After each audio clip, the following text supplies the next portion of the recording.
This is far and away the most expensive artifact in the fortress at 32,500. Right. Yeah, 32,500. Fuck. Hiccups. This is a steel battle axe. While craft store ship is of the highest quality. It is encrusted with cushioned galena cabochons and decorated with ibex bone and geese leather and encircled with bands of hiccups, steel and rectangular morganite cabochons. On the item is an image of dwarves in ibex bone. The dwarves are traveling. The artwork relates to the foundation of Heatstone by the armored boots of the tufted urns in the early spring of 282. On the item is an image of Bend Windled, the Orpiment Scepter in Sangaro Rib Wood. On the item is an image of Icahedra in Morganite. There's no image of Alana Hollow Vine. It's not a true artifact of this fortress.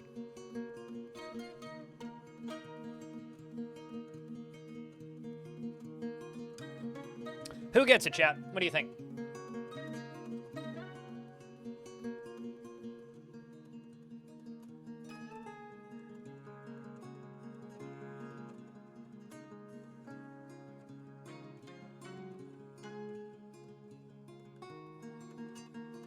I'm thinking we give it to Eurus, the Holy Burial.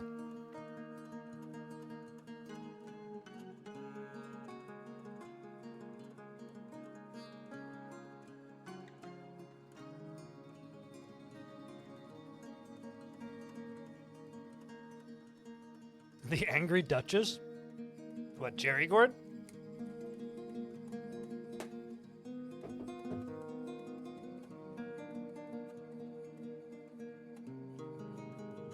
I can't give it to Tame because Tame isn't a member of my fort.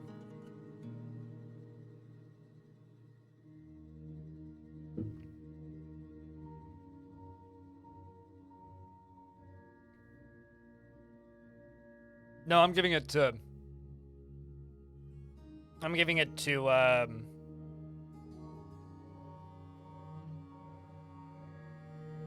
Eurus, the leader of the Last Hatchets and Holy Burial. Because they're an axe dwarf, they'll use it.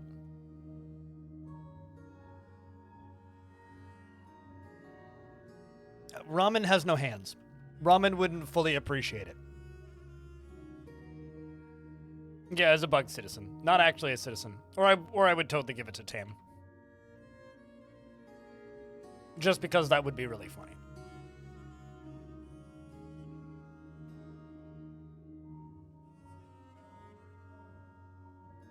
Where are you going, ostrich cock?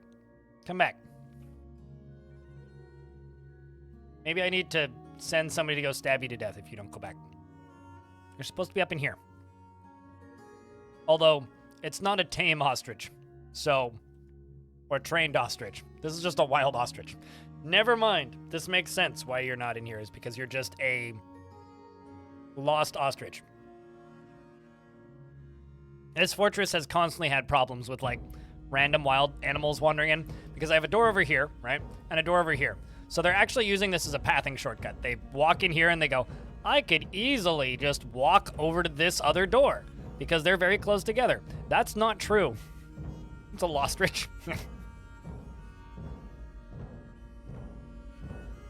Actually, out of curiosity, is anybody else here playing,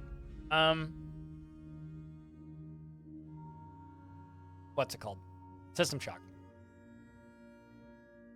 How's the week starting out? Well, the week started yesterday. It was the first stream of the week. Yesterday was pretty good. Today's been okay. I don't have too much to complain about. I mean, I always have something to complain about. It's my birthday on Saturday, which means the people I want to hang out with are busy, and the people I don't want to hang out with keep pestering me, and I go...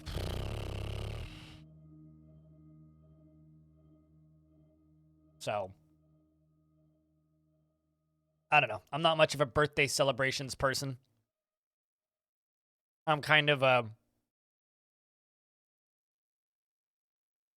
almost anti-birthday celebrations person. So, I don't know. I'll be streaming Roller Coaster Tycoon on my birthday, though. On Saturday, so you guys get a bonus stream on Saturday. What about the vacation plans? I mean, I haven't talked about those. Publicly, really. So, what about them?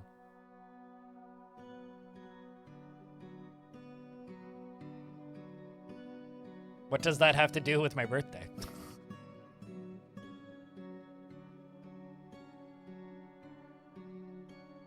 I mean, it's still happening. I mean, I can't refund it. Parts of it, so.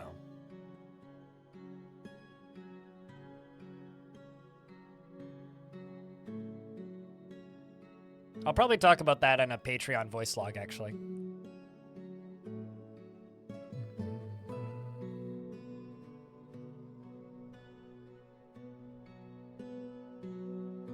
Although I will just state kind of bluntly that taking vacations in this industry, not as stress-free as they could be.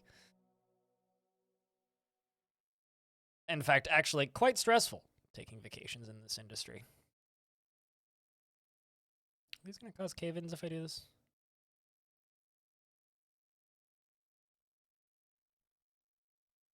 I'm also not sure why there's lava listed everywhere.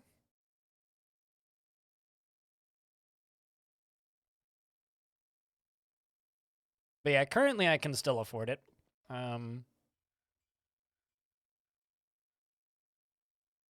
But I don't know. The revenue has like entirely dropped out since the initial announcement week of Dwarf, so unless we get like a big influx of players back to this game and my view count triples again, certainly won't be able to do a vacation like this next year.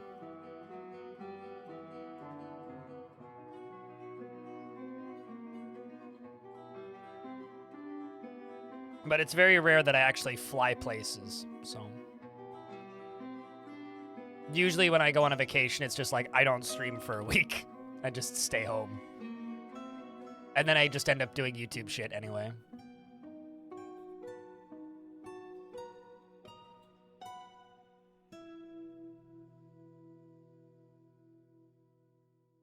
But, you know, it's also what I get for living in the most 15th most expensive city in Canada to rent in. Not actually the most expensive, it's the 15th most expensive. All right, you do that. And we'll wait for that to get filled in. I'm just trying to pretty up bits of the fort towards the end.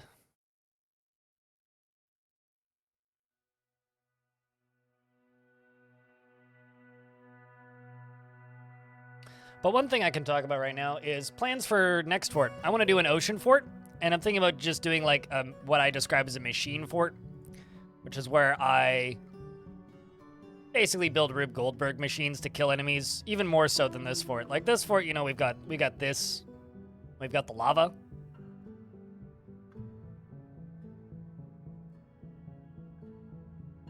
Why would you be sorry about the bits?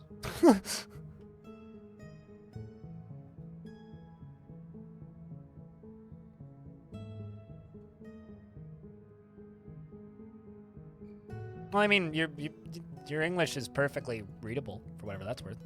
But cheers. Glad you enjoy the videos.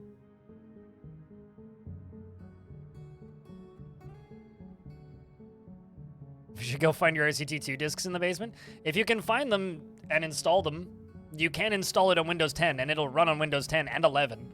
However, if you can find them, you can install OpenRCT over the install, and you'll have, like, you know, modern resolution and modern features and multiplayer and all kinds of other dumb shit. The ability to speed up time because the original game didn't have that.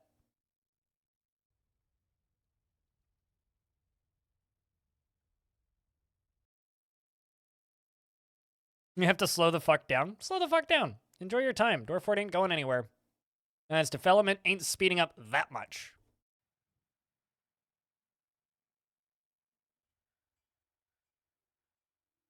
Let's do this for a second. Let's just... So we're still collecting sand. We'll let them keep collecting sand. Keep doing that.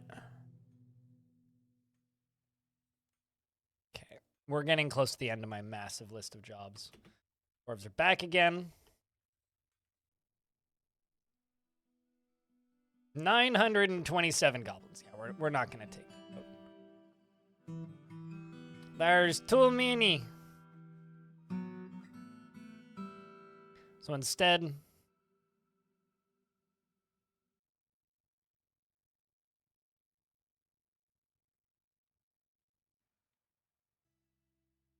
I ever purposely done heavy aquifer forts? There's a heavy aquifer on this fort. What?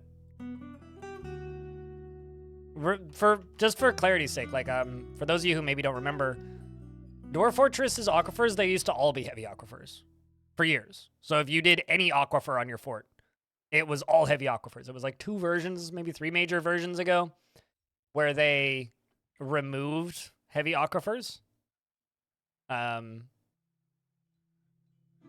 So, or not removed, but like nerfed them into oblivion, basically.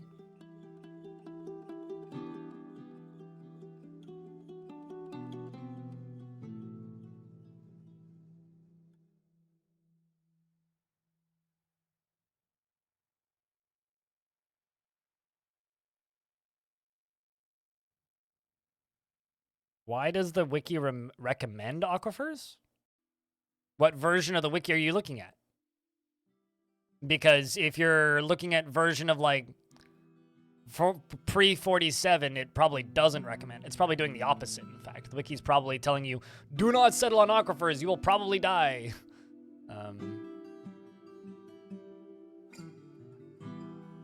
Let's just try and raise a few more sites.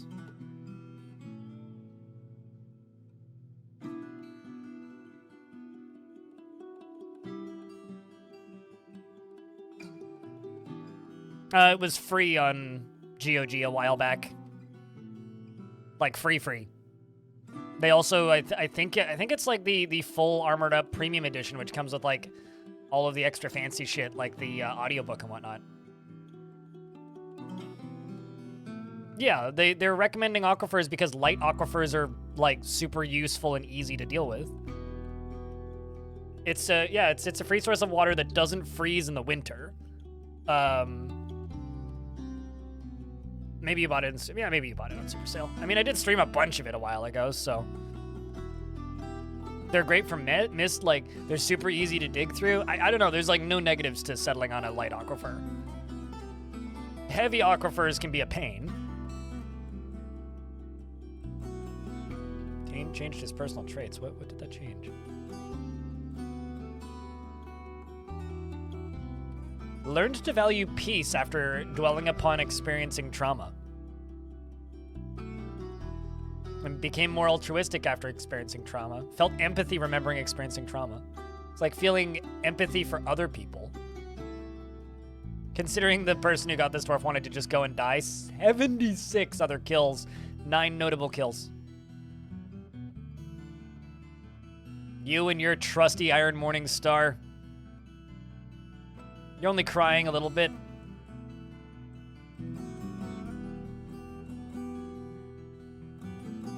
But yeah, no, they recommend aquifers on the wiki because aquifers are very useful. And quite easy to deal with now. They used to be a complete pain in the ass.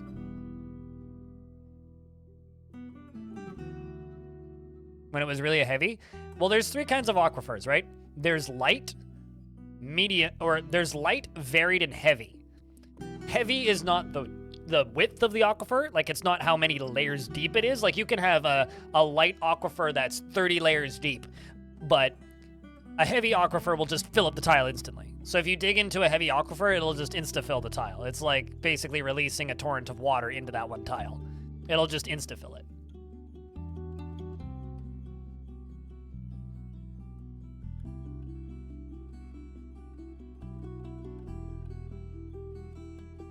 And people seem to think that it's like, oh, it's a heavy aquifer. It's like, no, it's not. No, it's the rate of flow, not the speed at which it's you know, doing that.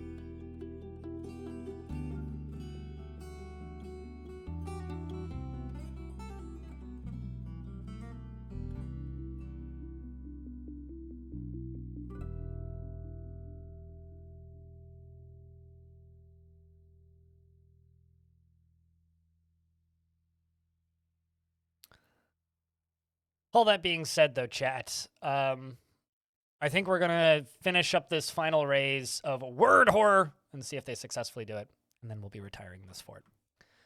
So, for the enemies, we have this entryway. They can go up and around through here and get lava dumped on their heads down via the Grand Lava Puddle Bridge. It was a great fort, I think.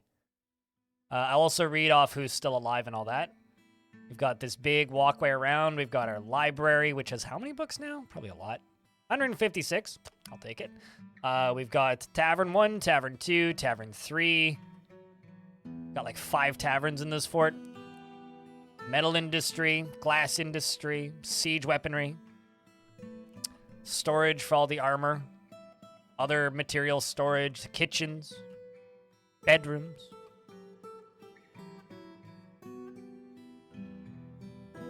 Well, we're not piecing out. Stream's gonna keep going. I'm just gonna be going to go play System Shock. So if you want to watch me play System Shock, you can stick around. Otherwise, I get it. In our farming layer, we've got large amounts of cloth and leather.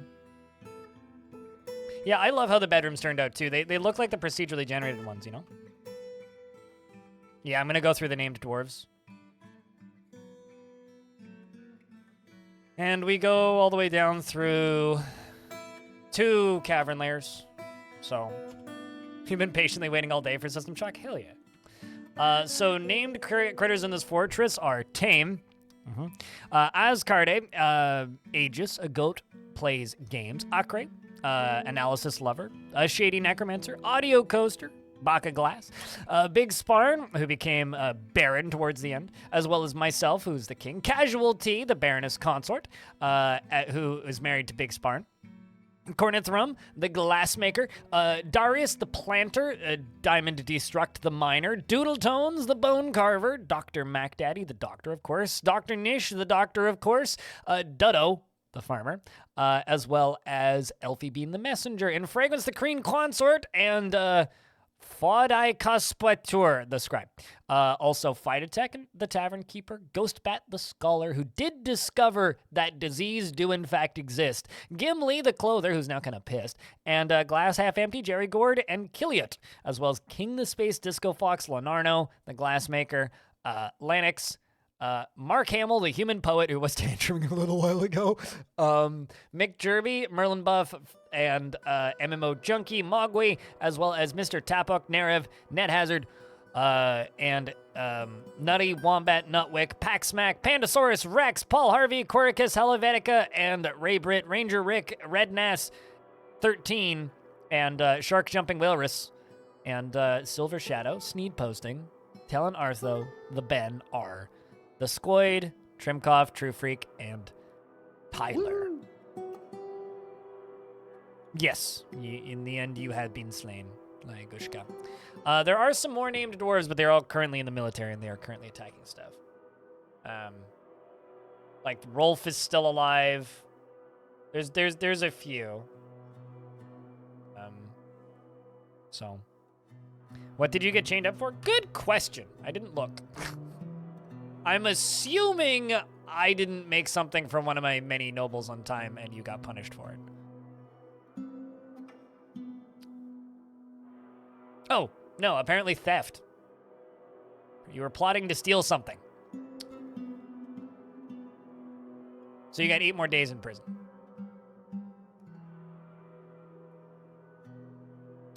You are, however, relieved upon receiving justice through a criminal's conviction, but you're angry while being confined. So you're happy that you got convicted, but you're angry that you've been confined. You're mostly dwelling on happy memories, although you're dwelling upon wearing old clothing, which you aren't anymore. From being a true freak. I think my favorite portion of this fort is this.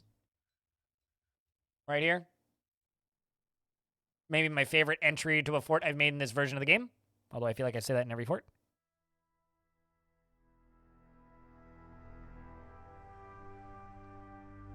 It's just that there's so many feelings that they can have, and they're so varied. Like random beekeeper, relieved after being near a waterfall, uneasy after being a bunch of things, empathy after discussing an acquaintance's problems. Heatstone ran pretty long. Yeah, about a month. You know? 20-something years. 24, 25 years. Pretty long-running fort. And, like, it wouldn't have run this long if it wasn't for the experimental branch, because it was running piss poor. And then when I swapped it over to the experimental, like, it like gained 10 FPS, and you know, if we were at like 18 FPS probably on the main branch, then I wouldn't be I would have stopped playing this fort a while ago. But I'm really happy with the chaos of these bedrooms and this whole thing. So very much looking forward to the next fort. We're still waiting on these squads to return, and then we're gonna go play System Shock. And also for those of you who are gonna miss System Shock, I will, assuming I finish it all on stream, which I should, I will be saving up those VODs and probably releasing them while I'm on vacation, just so there's something that go up every day. Whenever there's an update, there is. That's how that works. I do Putnam chats when there's updates. So we need updates. The beta branch isn't really an update. We talked about everything that went into the beta branch on the last one. Or the experimental branch, I guess.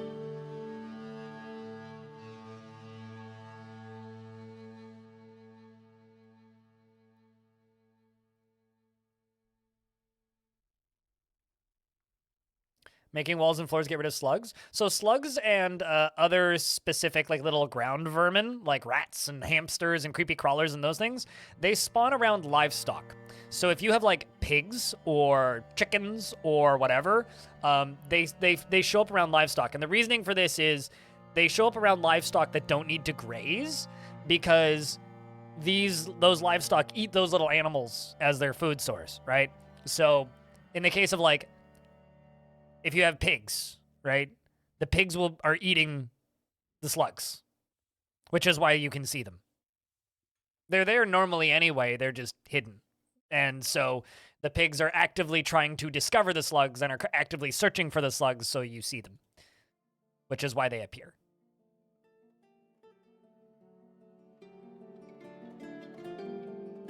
Well, if you ever see a cat in Dwarf Fortress with the zoomies, like, if you ever see a cat just, like, running back and forth really quickly, like, let's see if I have a cat. Here's a cat. If you ever see a cat in Dwarf Fort, and they're not... And they're just going back and forth like that, it's because they're trying to catch rats. They don't spawn rats. They're there anyways. They just de-stealth them, I guess, is a way I would... the word I would use to describe them. Mechanically, yes, they spawn rats. The way the game works, because the game compensates for the amount of spoilage you're going to have from rat consumption anyway, you just won't see them unless you have cats.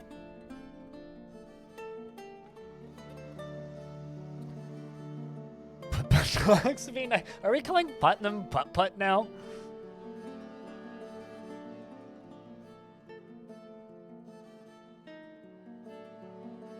Thought they would have to tame our pet frogs. I mean, cats will kill them too.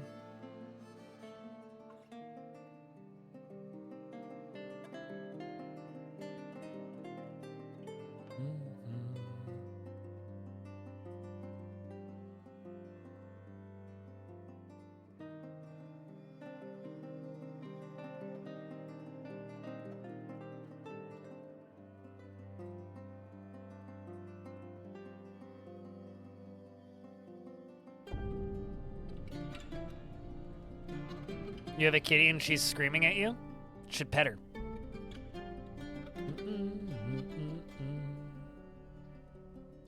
Cat was content after a bath? You do realize that cats clean themselves, right? So you're not dumping the cat into water. The cat just like stopped moving and is just licking her to themselves. That's a bath. And yes, cats are very content after they lick their own scrotum. They look that way. She's 19, she just likes to scream. Wow, a cat that's almost as old as my parents' cat. My parents' cat doesn't really scream, though. He just, like, grumbles. Meow. Meow. But he's 21, so frankly, if I live to be 125 like that cat is, I too would just be grumbling about my existence.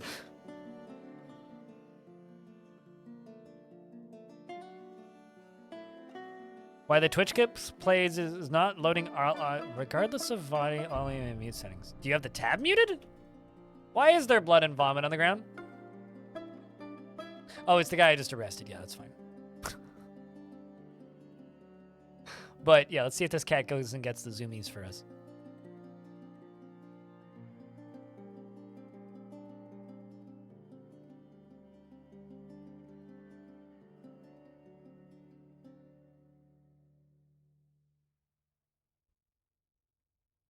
Not really, no.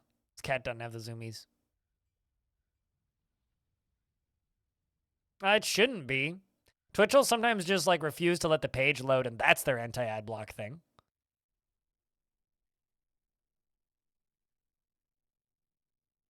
But I'm not sure. Usually, like, if something isn't giving me audio on Twitch, it's because I muted a tab and forgot. Because I mute tabs like crazy.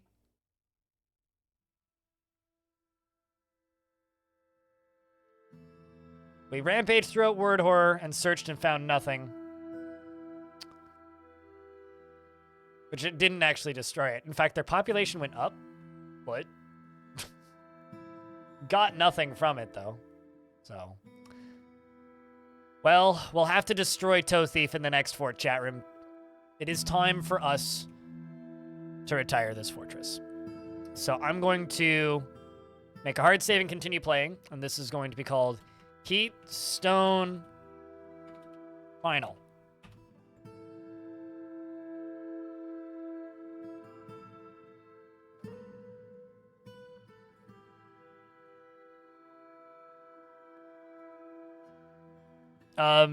Sure. Calisthenic? What? Oh, there you go. That's good.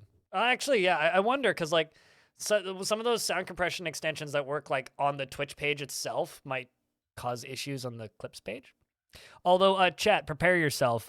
Twitch is probably going to have a TikTok-like equivalent scroll feed for clips soon, which I'm kind of excited for, because I think that'll be a good thing, because they now let us reformat our clips with, like, the click of a button into TikTok-style thing.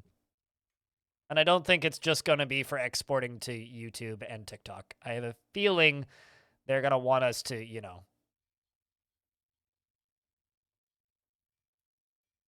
feed it into their own system at some point.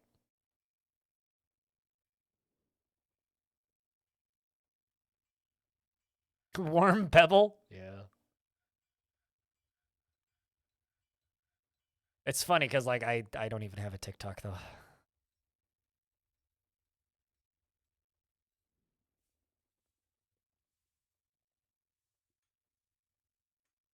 It was during the pandemic. And yes, that is personal. Not, like, offensive or anything, but I'm not going to elaborate more than that. And also, I have a fuckload of problems that are unrelated to diabetes, so let's just say I'm an adult and I'm used to it at this point. Like, I'm going to die young because my body's just going to fall apart, so.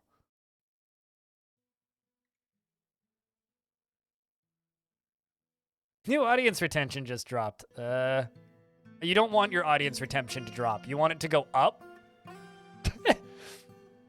But it is time to say goodbye to the wonderful, the lovely Heatstone.